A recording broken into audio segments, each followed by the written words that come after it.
আসসালামু আলাইকুম। কুকিং স্টুডিওর আজকের আয়োজনে আপনাদের সবাইকে ওয়েলকাম জানাচ্ছি। ঈদে মিষ্টি খাবারের পাশাপাশি নিশ্চয়ই সবাই চটপটি খেতে পছন্দ করেন, তাই আপনাদের জন্য আমার আজকের আয়োজন পারফেক্ট চটপটির রেসিপি। চটপটির রেসিপি আসলে খুবই সহজ, কিন্তু এটা যদি একদম পারফেক্টলি তৈরি না করা হয় তাহলে এটার স্বাদ কিন্তু সেই বাইরে যে চটপটি বিক্রি করে সেরকম হয় না। তো চলেন পুরো রেসিপিটা দেখে নেই। আমি এখানে নিয়েছি চটপটির ডাল। এখানে প্রায় ৩ কাপ ডাল আমি ভিজিয়ে রেখেছিলাম সারা রাত পর্যাপ্ত পরিমাণে পানি দিয়ে।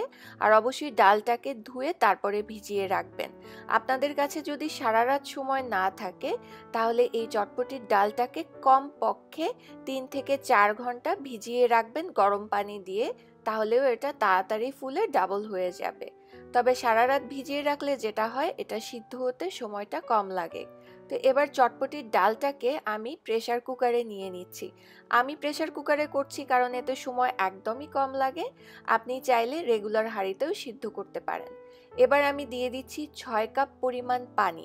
আমি যতটুকু ডাল দিয়েছি তার ডাবল পানি দিয়ে দিয়েছি।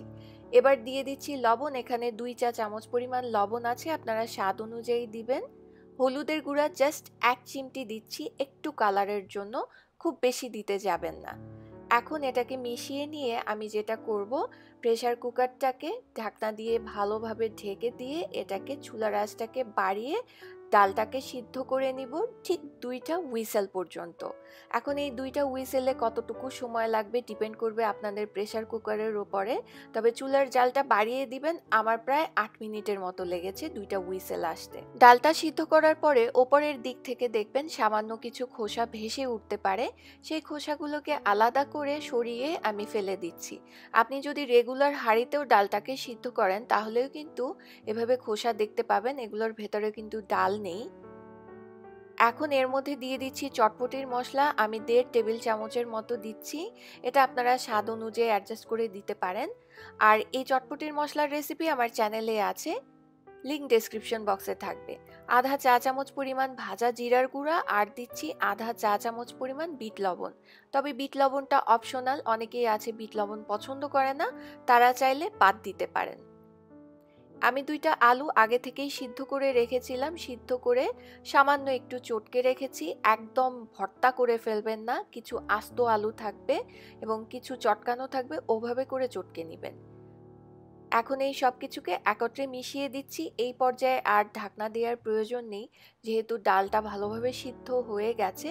এবার ঢাকনা ছাড়াই জাস্ট একটা বলক আসবে সেই পর্যন্ত অপেক্ষা করব। এতে করে কি হবে, মশলাটা যে ব্যবহার করলাম সেটার কাঁচা গন্ধটা আর থাকবে না। আরেকটা কথা সবসময় ডাল সিদ্ধ করার সময় মাথায় রাখবেন, এটা যেন অতিরিক্ত শক্ত বা অতিরিক্ত নরম না হয়ে যায়, তাহলে কিন্তু চটপটি খেতে ভালো হবে না। চটপটির ডালটা মুখে দিলেই মিলিয়ে যাবে, অথচ দেখতে এরকম গোটা গোটা বা আস্ত দেখা যাবে। ঠিক সেরকম করে সিদ্ধ করে নিতে হবে। তো এটা একটা বলক চলে এসেছে, এবার নামিয়ে নিচ্ছি, কারণ এটা একটু পাতলা না থাকলে ঠান্ডা হওয়ার পরে কিন্তু আরও একটু ঘন হয়ে আসবে। এবার টক তৈরির জন্য আমি ১ কাপ পরিমাণ তেঁতুল নিয়েছি। এর মধ্যে ১ কাপ পরিমাণ গরম পানি দিয়ে ১০ মিনিটের জন্য তেঁতুলটাকে ভিজিয়ে রেখেছিলাম। এবার হাত দিয়ে চটকে নিচ্ছি। চটকানোর সময় যদি আরও পানির প্রয়োজন হয় পানি দিয়ে তারপরে চটকে নিবেন। এভাবে চটকে নিলে বীজটাকে আলাদা করে নিতে অনেক সুবিধা হয়। এবার একটা ছাঁকনির ওপরে আমি নিয়ে নিচ্ছি। এখন এটাকে ছেঁকে তেঁতুলের মাড়টাকে আমি আলাদা করে নিব, আর তেঁতুলের বীজ বা অন্যান্য যে অংশ আছে সেটাকে আলাদা করে নিচ্ছি। আমি এই টকটা তৈরি করতে টোটাল ২.৫ কাপের মতো পানি ব্যবহার করেছি। আপনাদের যেরকম কনসিস্টেন্সি ভালো লাগে তাই বুঝে পানি ব্যবহার করবেন। এবার আমি দিয়ে দিলাম আধা চা চামচ চাট মশলা, লবণ দিলাম স্বাদ অনুযায়ী, ২ টেবিল চামচ পরিমাণ চিনি আর ২ চা চামচ পরিমাণ চিলি ফ্লেক্স। লেবুর রস দিয়ে দিচ্ছি, প্রায় ২ চা চামচের মতো হবে এই রকম। এখন এই টকটা আপনাদের নিজেদের স্বাদ অনুযায়ী, টকটা কতটুকু খেতে চান, মিষ্টি কতটুকু চান, কিংবা লবণ বা ঝাল নিজের একদম মুখের স্বাদ অনুযায়ী অ্যাডজাস্ট করে বাড়িয়ে কমিয়ে নেবেন। টকটা রেডি। এবার চলে যাচ্ছি আমি চটপটিটা পুরোপুরি তৈরি করতে। চটপটিটা হালকা গরম থাকা অবস্থাতেই আমি একটা বাটিতে নিয়ে নিচ্ছি। আমি পুরোটা ডাল নিচ্ছি না, আমি অর্ধেকটা নিচ্ছি।